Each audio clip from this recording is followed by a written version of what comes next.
Selamat siang para Diles, kami dari kelompok Swirtel akan mempresentasikan mengenai aplikasi Mathemagic, Calculator, and Quiz.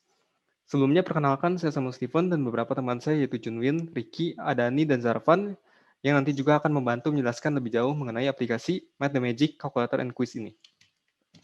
Oke, pertama-tama pelajaran matematika seringkali menjadi momok yang mengerikan bagi para siswa di sekolah gitu. Para siswa menganggap matematika itu adalah pelajaran yang sulit dipahami dan dimengerti. Ditambah dengan pandemi, semua pembelajaran, kegiatan belajar mengajar dilakukan daring, dilakukan sekolah untuk mengajarkan pembelajaran. Hal ini menambah kesulitan untuk memahami matematika. Dengan demikian, siswa bergantung pada perangkat elektronik untuk memahami matematika tersebut. Nah, untuk handphone sendiri yang dimiliki setiap siswa itu memiliki kalkulator. Untuk kalkulator itu yang sudah tersedia dalam handphone hanya dapat melakukan operasi hitung yang sederhana, seperti tambah, kurang, kali, bagi. Untuk selanjutnya akan dijelaskan oleh Adani. Berdasarkan latar belakang yang dijelaskan oleh teman saya, kami menjabarkan beberapa masalah, yaitu pengguna membutuhkan aplikasi perhitungan yang praktis yang sudah disediakan oleh aplikasi. Yang kedua, pengguna membutuhkan mendapatkan soal-soal yang variatif dan mampu menguji pemahamannya. Berdasarkan masalahnya, kami menjabarkan tujuannya, yaitu pertama, untuk mempermudah dan mempercepat pengguna dalam menghitung rumus matematika. Yang kedua itu membantu pengguna untuk mendapatkan pelatihan soal yang variatif. Oke, selanjutnya untuk menjawab masalah yang telah dijabarkan dan tujuan yang ingin kami capai, kami menambahkan fitur dan produk dalam aplikasi kami, yaitu yang pertama itu ada fitur untuk kuis. Di sini digunakan untuk mengasah kemampuan dari para pengguna dalam mengerjakan soal-soal yang telah disediakan. Nah, selanjutnya itu ada kalkulator untuk menghitung bangun datar dan bangun ruang. Dan juga ada kalkulator aritmetik dan geometri. Oke, selanjutnya akan dijelaskan oleh Jarvan.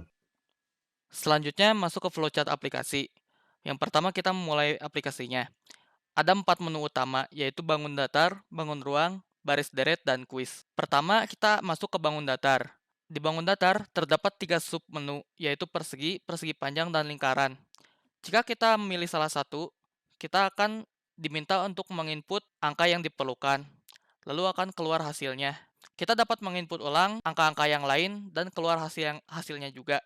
Jika kita tidak mau menginput ulang, kita bisa memilih submenu yang lain. Jika kita tidak mau memilih dari 3 submenu tersebut, kita kembali ke menu utama. Selanjutnya, masuk ke bangun ruang. Ketika memilih bangun ruang, terdapat 3 submenu, yaitu kubus, balok, dan tabung. Setelah memilih salah satu dari itu, kita masuk ke input. Di input, kita memasukkan angka yang dibutuhkan, lalu akan keluar hasilnya. Terus kita dapat menginput ulang angka-angka yang lain. Jika kita tidak mau menginput ulang, kita akan kembali ke 3 submenu tersebut. Jika kita tidak memilih 3 dari submenu tersebut, kita balik lagi ke menu utama. Selanjutnya baris dan deret. Ketika kita memilih baris deret, akan ada 2 submenu, yaitu aritmatika dan geometri. Jika kita memilih salah satu, kita disuruh untuk menginput angka yang diperlukan, lalu keluar hasil. Kita dapat menginput ulang angka yang lain. Jika kita tidak mau menginput angka yang lain, kita akan kembali ke 2 submenu. Jika kita tidak mau memilih 2 submenu tersebut, kita balik lagi ke menu utama. Selanjutnya ke quiz. Ketika kita memilih quiz, sistem akan menampilkan soal. Lalu user diminta untuk menginput jawaban. Ketika jawabannya benar, maka akan muncul jawaban benar. Jika jawabannya salah, maka akan keluar jawaban salah. Lalu kita dapat mengulang soalnya lagi atau mengacak soal. Jika kita tidak mau melanjutkan quiz, kita bisa balik lagi ke menu utama. Selanjutnya adalah demo aplikasi. Nah, setelah kita tadi melihat nih tujuan dan kawan-kawannya, sekarang kita akan langsung masuk ke code-nya. Nah, pertama kali yang akan saya jelaskan terlebih dahulu yaitu tampilan awalnya. Nah, di tampilan awal ini terdapat image view. Nah, bisa dilihat nih sebelah kiri ada tampilan yang kubus, baris deret, kuis yang di sebelah kirinya. Nah, terus tuh juga terdapat button. Button itu digunakan untuk ya nanti bisa ditekan oleh teman-teman semua nih, mau pilih yang mana. Nah, setelah ini nih, dia tuh di dalamnya tuh terdapat loh prosesnya. Prosesnya itu bisa kita lihat nih di main activity. Nah, di main activity nih, di sini terdapat nih kalau teman-teman misalnya mau tekan perhitungan bangun ruang. Nah, di sini dia bakal mulai nge-start activity-nya.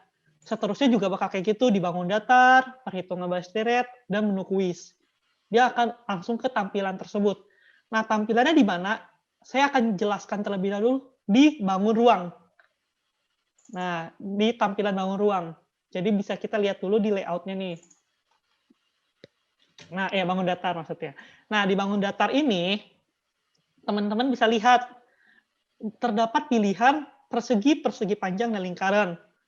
Nah, ini tuh prosesnya tuh sama seperti yang sebelumnya. Terdapat gambar juga, image view, sama button-buttonnya yang digunakan.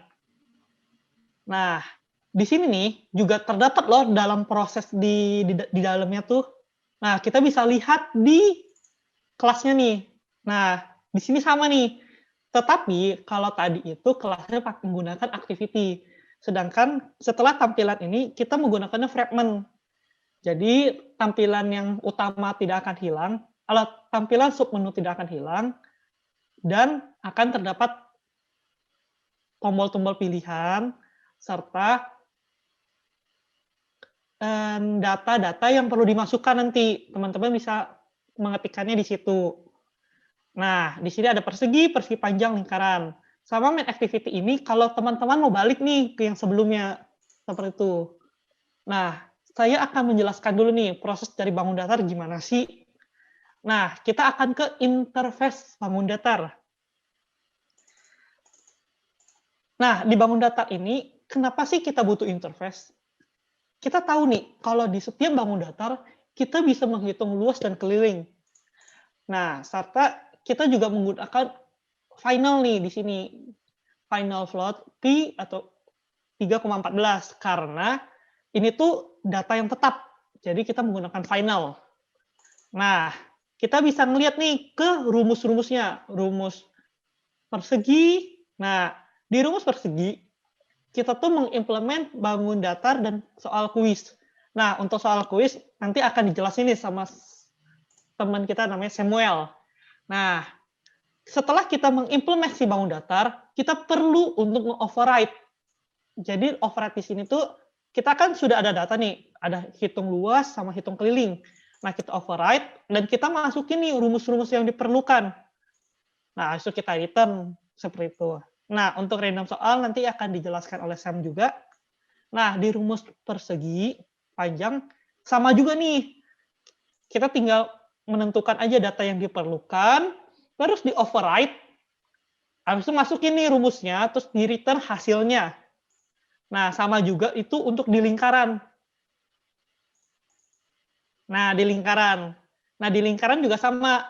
Dia mengimplement bangun datar sama soal kuis. Terus di override. Nah, setelah itu, masukin rumusnya, terus nge-return. Nah, tadi kan kita ada Pi kan? Ada Pi. Nah, Pi di sini digunakan loh di rumus lingkaran tersebut. Nah, setelah itu kita bakal masuk nih ke perseginya nih. Ke kelas persegi. Nah, di kelas persegi, prosesnya gimana sih? Pertama nih, teman-teman nih akan harus mengetahui dulu ID setiap data-datanya. Nah, terus bakal diambil nih ID-nya, terus teman-teman perlu untuk mengambil angkanya. Nah, setelah angka diambil, kita cek ada angka atau tidak. Nah, kalau ada nih, bakal langsung masuk ke proses perhitungan dengan memanggil kelas yang diperlukan, yaitu di sini kelas persegi, terus akan ditampilkan seperti itu. Nah, sama juga di persegi panjang. Nah, di persegi panjang juga sama. Kita harus mengambil ID-nya dulu. Kita perlu tahu ID-nya. Terus kita harus mengambil data-data yang diperlukan. Nah, kemudian setelah itu, ya jangan lupa juga di-convert ke float. Terus kita memanggil kelasnya. Kelas yang diperlukan apa sih? Nah, persegi panjang. Terus dihitung dan ditampilkan juga. Sama juga nih di proses lingkaran. Nah, di lingkaran juga sama, kita mengambil ID-nya, terus kita juga mendapatkan datanya, terus kalau ada kita convert datanya, terus kita memanggil kelas yang diperlukan yaitu rumus lingkaran, terus kita hitung dengan ya perhitungan, hitung luas dan hitung keliling, terus dan ditampilkan. Nah, setelah kita membahas lingkaran nih, kita kan udah tahu nih di dalam-dalamnya terdapat rumus-rumus apa aja. Nah, kita bakal lihat nih bagaimana sih tampilan di luarnya. Nah, kita lihat di fragmen persegi. Nah, kayak gini yang saya bilang. Tadi teman-teman bisa masukin yang angka-angka yang diperlukan, sisi itu di sini. Nah, terus tuh bakal tekan hasil. Nah, ketika tekan hasil, tadi kan kita udah dapat ID-nya nih. ID-ID yang diperlukan. Nah, nanti akan ditampilkan hasilnya di bawahnya, seperti itu. Sama juga untuk persegi panjang. Nah, persegi panjang juga sama, masukin angka-angka yang diperlukan. Buat edit text nih, namanya ini edit text. Nah, terus sama juga akan ditampilkan hasilnya ketika ditekan. Ini juga untuk lingkaran. Tinggal masukin aja nih, jari-jarinya dimasukin, terus tekan hasil, nanti akan ditampilkan luas dan kelilingnya. Sekian aja sih untuk bangun datar. Nah, selanjutnya kita akan masuk ke bangun ruang. Nah, siapa sih yang akan ngejelasin? Teman kita, Bapak Adani. Dipersilakan. Ya, selanjutnya sama seperti sebelumnya, terdapat image view, bentuk kubus, balok, dan tabung. Dan juga terdapat tombol-tombol kubus, balok, dan tabung. Dan di sana terdapat kode program di kelas pilih perhitungan bangun ruang. Di sini kita bisa melihat untuk kalau kita memencet kubus, kita akan diarahkan ke kubus. Kalau kita memencet balok, kita akan diarahkan ke balok. Kalau kita memencet tabung, kita akan diarahkan ke tabung. Dan kalau kita memilih activity pane, itu untuk pilihan menu. Di interface bangun ruang ada float volume dan float luas permukaan yang akan digunakan di rumus kubus. Nah, di rumus kubus kita mengextend rumus persegi karena di rumus persegi kita bisa reuse kodenya dan fungsi-fungsinya dan mengimplement bangun ruang dan soal quiz. Di sana di rumus kubus terdapat override volume yang tadi dijelaskan di interface sebelumnya. Di dalamnya ada rumus volume, sisi kali sisi, dan mereturn hasilnya. Luas permukaannya juga sama, terdapat rumus hitung luas dan mereturn hasilnya. Selanjutnya ada di balok, sama seperti sebelumnya, kita mengextend rumus persegi panjang karena kita bisa menjalankan fungsi-fungsi atau kode-kode yang dapat di-reuse dan mengimplement bangun ruang dan soal quiz. Di dalamnya juga sama, kita ada float volume yang di dalamnya untuk menghitung luas, menghitung volume balok dan mereturn hasilnya. Terdapat juga luas permukaan yang di dalamnya ada rumus luas permukaan dan mereturn hasilnya. Untuk di tabung juga sama seperti balok dan kubus, di dalamnya ada volume dan luas permukaan. Selanjutnya masuk ke kubus. Ya, di kelas kubus kita mengextend fragmen.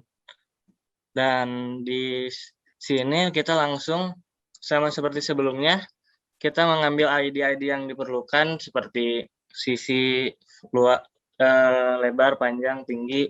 Setelah itu dipenuhi atau sudah dimasukkan, kita bisa menghitung, memanggil kelas-kelas sebelumnya seperti volume, luas permukaan, dan setelah itu kita hitung rumusnya dan langsung menampilkan hasilnya. Pada kelas tabung dan balok juga sama seperti sebelumnya, kita mengambil ID-ID-nya yang diperlukan, kemudian kita hitung rumusnya, dan menampilkan hasilnya. Seperti tabung juga sama. Selanjutnya, kita masuk ke fragmen kubus. Di sini, seperti yang dijelaskan pada sebelumnya, kita harus memasukkan ID yang diperlukan. Nah, di sini kita memasukkan sisi. Setelah kita memasukkan sisi, kita menekan tombol hasil, maka program akan menghitung rumus dan akan menampilkan hasilnya. Pada balok juga sama, namun di sini ID-nya ada panjang, lebar, dan tinggi. Setelah itu, setelah menekan hasil, kita akan ditampilkan hasilnya. Sama seperti balok dan kubus, pada tabung juga kita cukup memasukkan jari-jari dan tinggi. Setelah itu, kita bisa mendapatkan hasilnya. Selanjutnya akan dijelaskan oleh Zarvan. Selanjutnya, baris deret. Di sini ada image view, aritmatika, dan geometri. Dan terdapat buttonnya juga, jadi bisa diklik. Masuk ke kelas pilih perhitungan baris deret. Nah, di pilih perhitungan baris deret, di sini ada kode untuk menampilkan aritmatika dan geometri. Lalu masuk ke interface baris dan deret.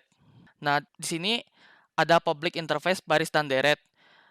Terdapat float baris dan float deret karena di sini kita mencari baris dan deretnya. Masuk ke rumus aritmatika. Nah, di public class rumus aritmatika ini kita mengimplementasi baris dan deret dan soal quiz.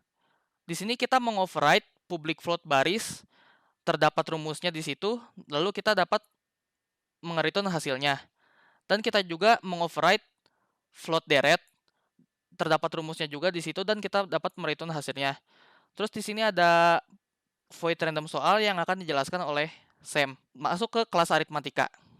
Nah, di kelas aritmatika ini kita mengambil ID-ID yang diperlukan.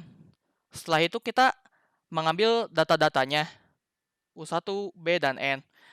Lalu di sini kita memanggil kelas rumus aritmatika untuk dapat menghitung baris dan deret. Lalu muncul jawabannya. Lanjut ke fragmen aritmatika. Nah, di sini ada tampilan dari aritmatika. Terdapat U1, beda, dan angka keberapa. Ketika kita mengklik hasilnya, maka jawabannya akan keluar. Selanjutnya, kita akan membahas geometri yang akan dilanjutkan oleh Janwin. Oke, sekarang masih di menu yang sama, menu baris deret. Nah, sebelumnya untuk aritmatika telah dijelaskan oleh teman saya yaitu Jarvan. Nah, sekarang saya akan menjelaskan untuk bagian menu geometrinya. Nah, di sini ada tampilan dari baris deret, masih sama seperti sebelumnya. Oke, selanjutnya kita akan lihat ke interface-nya dulu. Nah, untuk interface baris dan deret itu masih sama ya, soalnya di geometri juga ada baris dan deretnya. Oke, selanjutnya kita akan masuk ke rumus geometrinya. Nah, di kelas rumus geometri ini berisi dari rumus-rumus yang diperlukan dari untuk perhitungan geometri nanti. Nah, di sini mengimplementasi baris dan deret dan juga soal quiz. Untuk soal quiz nanti akan dijelaskan oleh teman saya Samuel. Oke, kalau kita lihat di sini ada konstruktor yaitu rumus geometrinya. Nah, itu untuk mendapatkan input-inputnya. Nah, selanjutnya ada rumus untuk baris dan deret, ya masih sama seperti yang aritmatika, cuman rumusnya saja yang berbeda gitu. Nah, masih ada itu metode untuk random soal. Nah, itu nanti akan dijelaskan di akhir yaitu untuk bagian kuis. Oke, selanjutnya kita akan ke kelas geometrinya. Nah, di geometri ini untuk melakukan proses dari perhitungannya. Jadi yang terlebih dahulu akan mendapatkan ID dari UI-nya.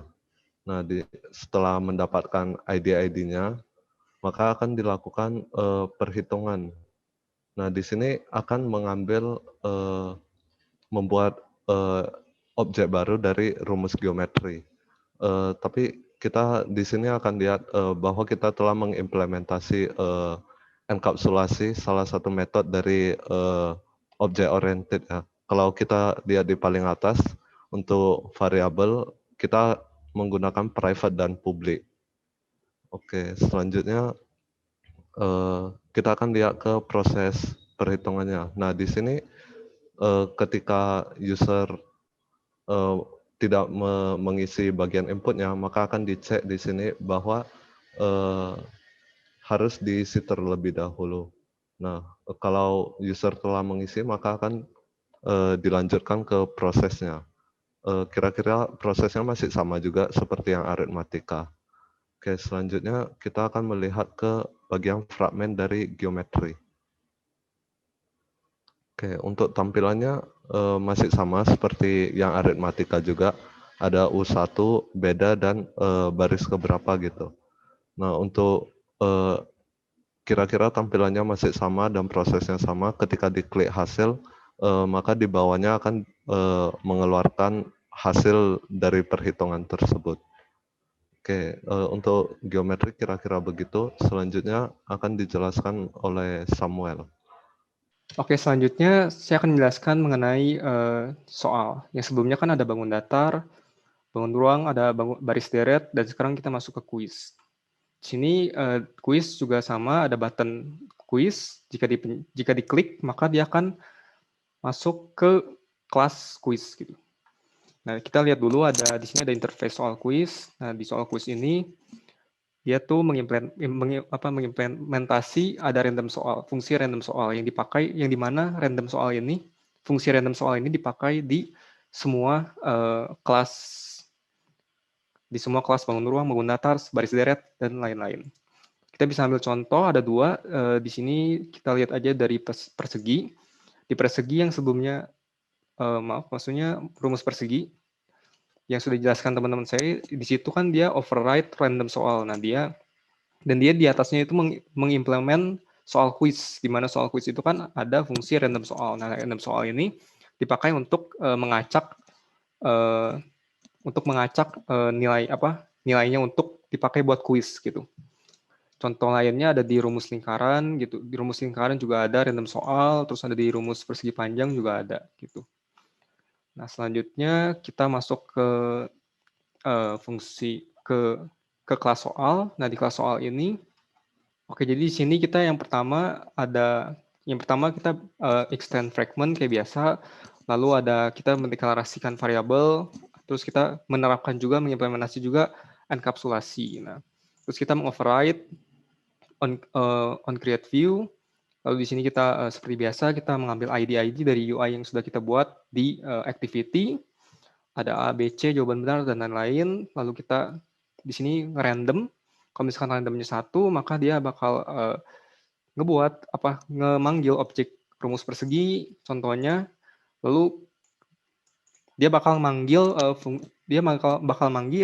rumus persegi random soal gitu. Di-random lagi soalnya gitu. Nah, udah gitu baru ditampilin. Nah, terus kalau misalkan random 2, dia bakal rumus persegi, cuman yang dia tampilin soalnya tuh keliling gitu, yang sebelumnya kan luas persegi gitu.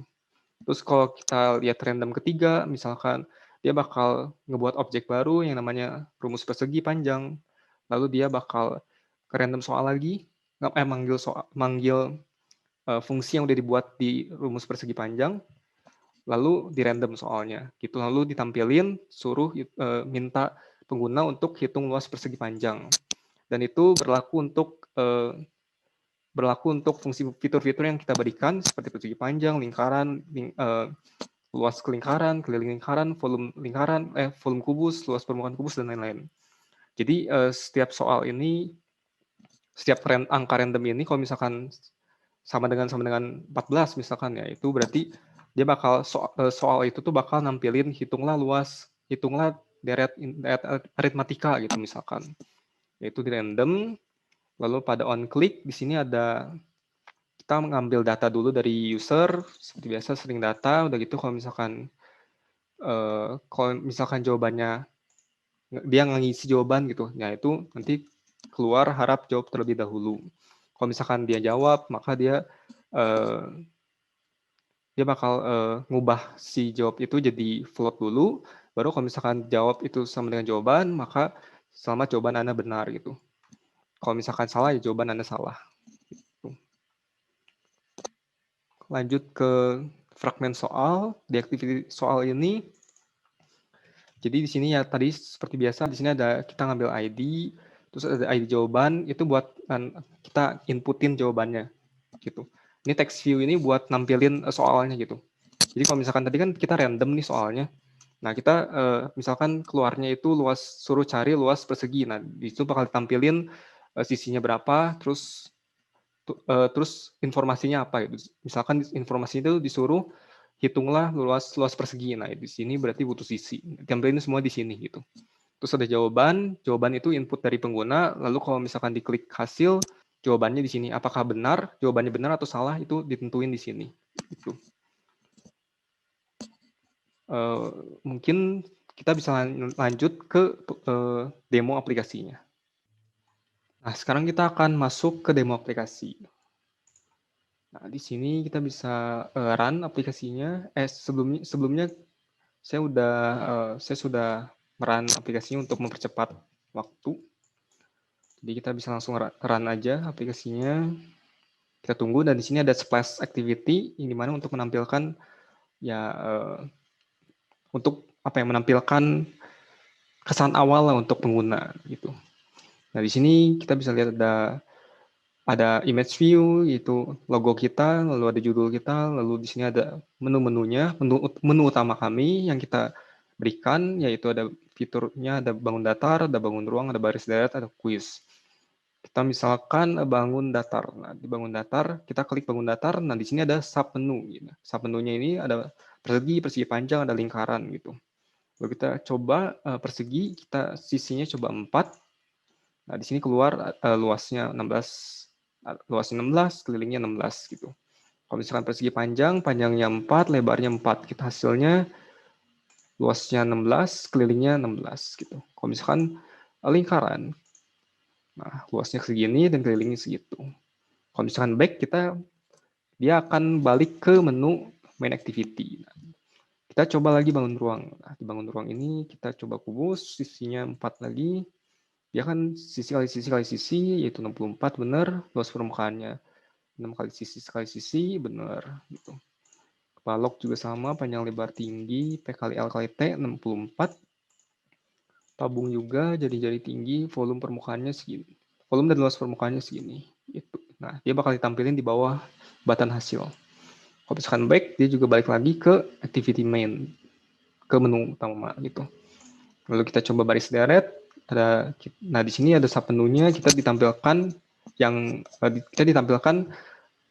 aplikasi ini menampilkan aritmatika dan geometri. Kalau misalkan aritmatika, misalkan U1-nya 4, U1-nya 2, misalkan bedanya 2, barisnya ketiga, hasilnya segini. Baris ketiga 6, jumlah totalnya 12 gitu kok. Begitu pula geometri, U1-nya 2, bedanya 2, kayak baris ketiganya 3. Nah, dia bakal nampilin baris ketiga 8, deretnya 14 gitu. Ini semua perhitungan menggunakan rumus ya masing-masing dari geometri dan aritmatika. Gitu. Kalau misalkan back kita ke activity main lagi. Nah, yang terakhir itu yang kita tawarkan itu, ini kan tadi ketiga ini fitur kalkulator, yang terakhir itu fitur quiz. Nah, fitur quiz ini yang pertama dia bakal masuk ke submenu. Submenu ini ya untuk yang tadi yang activity, yang mulai quiz activity, dan di sini gitu untuk untuk nampilin soal randomnya sama untuk ngeriset soalnya. Nah, di sini misalkan hitunglah luas lingkaran gitu. Misalkan kita jawabannya ngasal nih. Kita 15 hasilnya, ternyata jawabannya Anda salah gitu. Ternyata jawabannya adalah 706,505,006 gitu. Coba kita misalkan masukin jawaban yang benar. 706,500,06. Misalkan kita ulang lagi hasilnya. Nah, ini jawabannya benar gitu. Kalau misalkan kita mau reset ulang soal yang lain gitu, misalkan kita udah berhasil, nah, kita mulai quiz lagi aja gitu. Kita klik terus, nah dia bakal nampilin soal random gitu, panjangnya ininya random, datanya random, sama soalnya juga random gitu. Baris ke ini sisinya berapa gitu. Nah, kalau misalkan kita udah selesai dengan kuisnya, baru kita masuk, kita bisa back lagi, yang dimana bakal ke menu awal, itu yang activity main yang tadi gitu. Oke, mungkin itu saja dari demo aplikasi kami. Nah, seperti yang dibilang tadi, matematika itu dianggap merupakan hal yang sangat sulit bagi kalangan SD atau SMP, ya sampai SMA juga. Nah, kami mengharapkan dengan aplikasi ini, pengguna dapat lebih memahami dan mempelajari dasar-dasar matematika lebih baik. Karena aplikasi ini memiliki fungsi-fungsi yang membantu dalam melakukan pembelajaran matematika. Kemudian, pengguna juga dapat mengasah dan menganalisa soal matematika. Dikarenakan pada aplikasi ini terdapat random soal yang berguna untuk menggenerate soal-soal yang lebih bervariatif dan lebih membuat anak-anak juga tidak kesulitan untuk mencari soal. Nah, kami mengharapkan aplikasi ini dapat membantu pengguna. Nah, selanjutnya, bagi teman-teman, selanjutnya dapat di next. Bagi teman-teman yang ingin melihat code juga dapat melihat ke GitHub yang telah kami sediakan, ataupun teman-teman bisa download secara langsung APK-nya pada link yang telah disediakan. Sekian dan terima kasih bagi Pak Ardiles yang telah mendengarkan. Maaf bila kelompok kami ada salah-salah kata. Sekian dan terima kasih.